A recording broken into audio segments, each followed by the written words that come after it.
Liza, meron ka raw mahalagang anunsyo tungkol sa Darna. Ano ito? Yes, I have decided to withdraw from the project of Darna. Hindi mo na gagawin ang Darna project. Hindi na po. Okay, explain mo sa amin kung bakit. Because during Bagani po, nagkaroon po ako ng accident on my finger po. Which has, as in for the longest time po, back and forth kami sa doctors, we've been trying to fix it since August po until now. I've been undergoing therapy. I had surgery twice na po. Okay. So we've been trying to fix it. Okay. But lately, these past few weeks, we've decided na maybe it's best if I don't push through with it because baka maging hindrance lang po siya for me to be able to do the stunts properly. Okay. Siguro i-expound lang natin, ano ba yung extent ng injury, no? Kasi baka mamayang isipin ng ibang tao, daliri lang naman, hindi naman maapektuhan ang iba pa niyang gagawin dun sa role niya as Darna. So maybe you can explain ano ba talaga yung nangyari dun sa finger? I fractured my index finger, my right index finger po. As in, nadurog po yung buto, the top part of it, and the top part and the bottom, and also my joint. Okay. So, hindi ko po siya nagagalaw. Okay. Alam ko na daliri lang po siya, but wala na siyang pakiramdam. It's not normal. Like my other fingers, meron po siyang pakiramdam, but it's not the same as it was before. Okay. And I know that it's just a finger, but I mean, it's a hindrance for me being able to be confident in doing the scenes.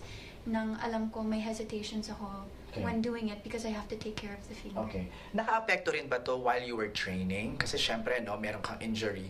Na parang na-apektuhin din ba yung parang process mo for training for the project? Yes, because after nung na-accident po ko, I did do some training about a month and a half after it, nung naging okay na po yung bone.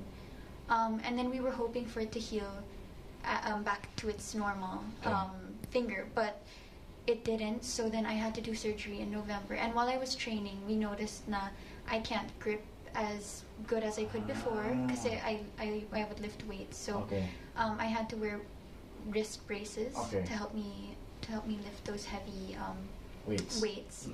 And parang I couldn't do my stunt trainings because we had to take care of the finger. Of course, we were still hoping that I would be able to do the project. Right.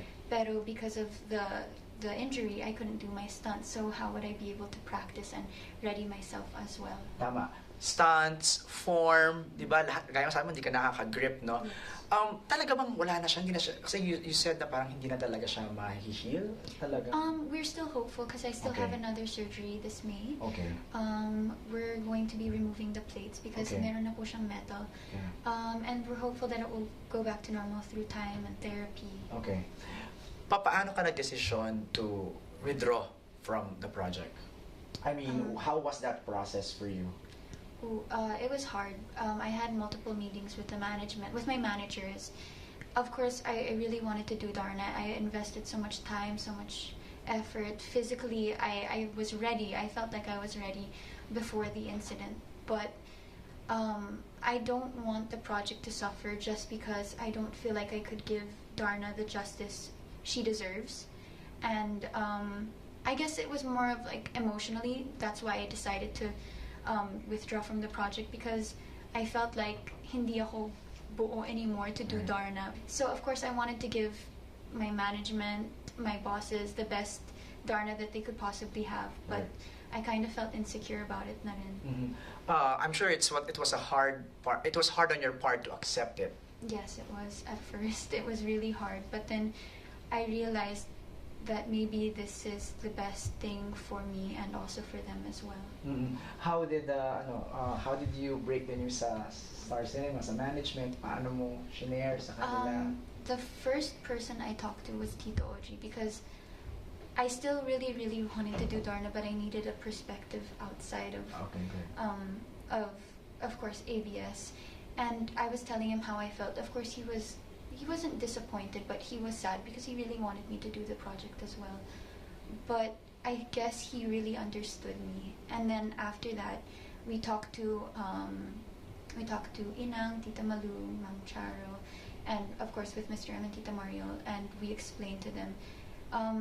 They were also very hopeful that I would be able to do the project. but they understood my situation, and I'm glad that they're very supportive. They're helping me.